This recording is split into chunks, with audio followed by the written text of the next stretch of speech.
Fan-friggin-tastic is the best way I can put it for my thoughts of Snakeface here from the Masters of the Universe Classics line. I'm 100% satisfied with this figure. I can't even really think of a nitpick. Okay, that's a lie. I can think of something, but it's an incredibly stupid nitpick. Maybe I'll get to it in a little while. But first of all, I wanted to talk about something interesting about Snakeface and about his creation and about his creator. I shouldn't have said creator. I'm not sure if he is the creator, but I do know that he is the designer of Snakeface.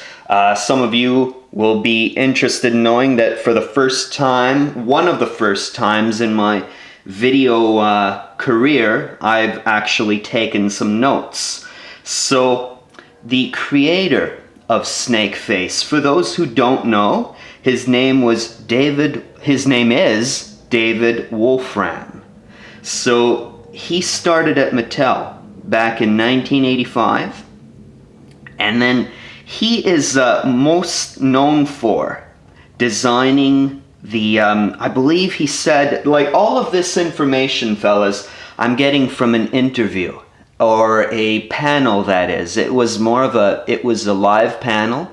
It was done at the 2012 PowerCon.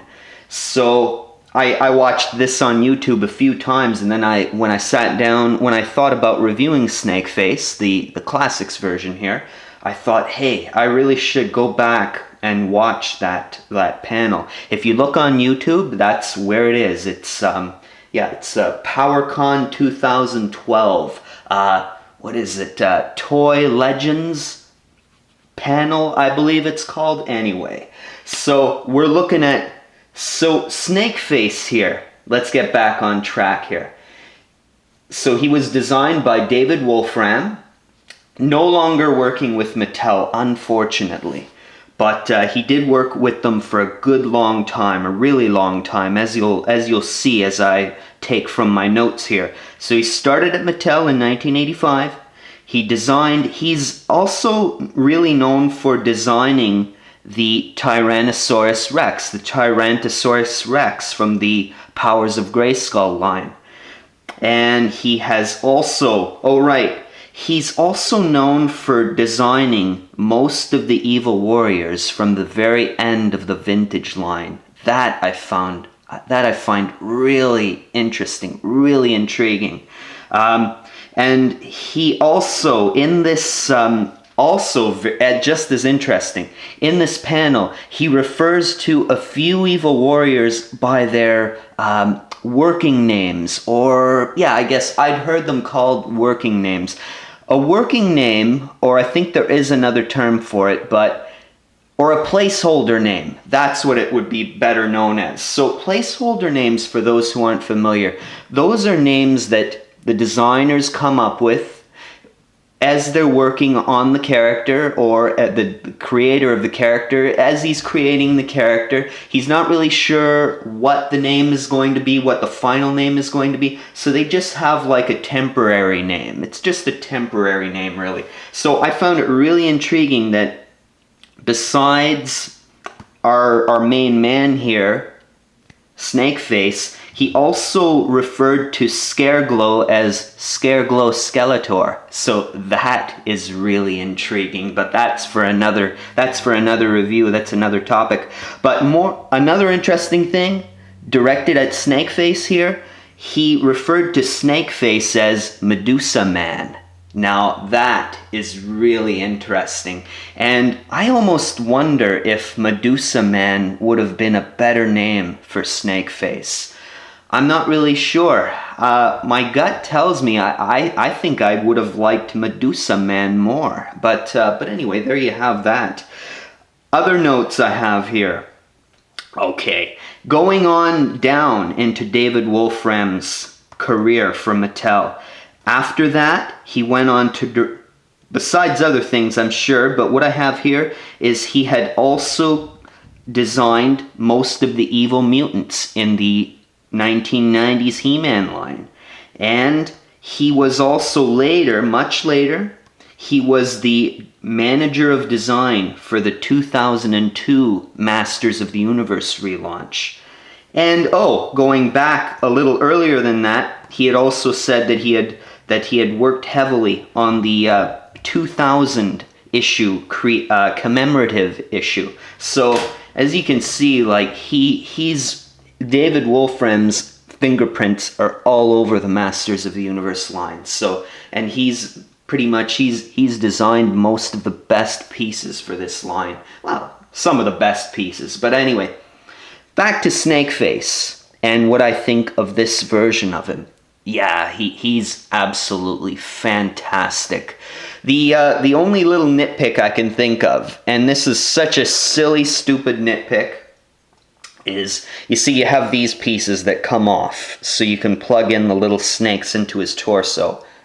I would have even preferred if you could plug these in underneath as well, just to, kind of plug them in there, just to give you more of the effect that the vintage figure had, but, come on, it's not really that necessary. That's why I'm saying it's an entirely, it's a crazy little nitpick that I have, but it's nothing. But one other thing I can really say that I really like about Snakeface here is, for once, Mattel really, finally, they seem to be getting the picture of, I shouldn't say this, I'm going to curse it, but they're using the proper materials to be making these things. I'm talking about the proper plastics. Nothing is too soft, nothing is too rigid, everything is just perfect. The paint apps are perfect, they're spot on, even to the point, going back to the plastics used. I really like that the snakes, all of these little red snakes are, they're stiff, but they're not too rigid. They're rigid, but not overly rigid. They're not going to snap off on you, I don't think. And the other little thing I really like is even right here where where I'm pointing, right there at his shoulder, is the pivots inside. I'm having a hard time describing this, but I'm talking about the pivots that allow his shoulders to have the in and out movement.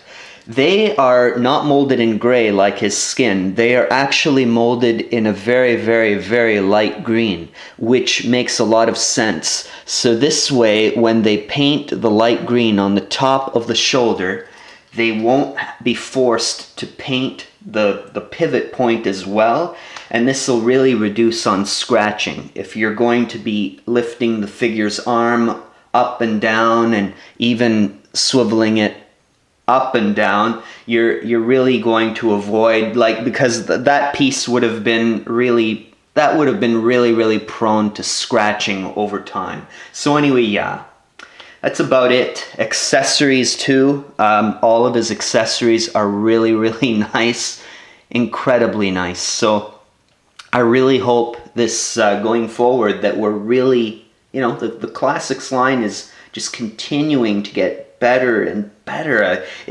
Well, let's just say I don't think it's declining in the least. It's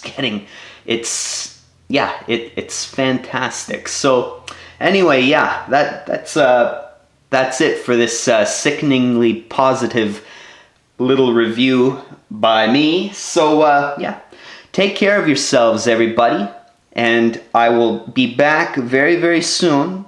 I do know that by reviewing Snakeface first, I kind of skipped over Fangman, who I have not yet even cracked out of the package.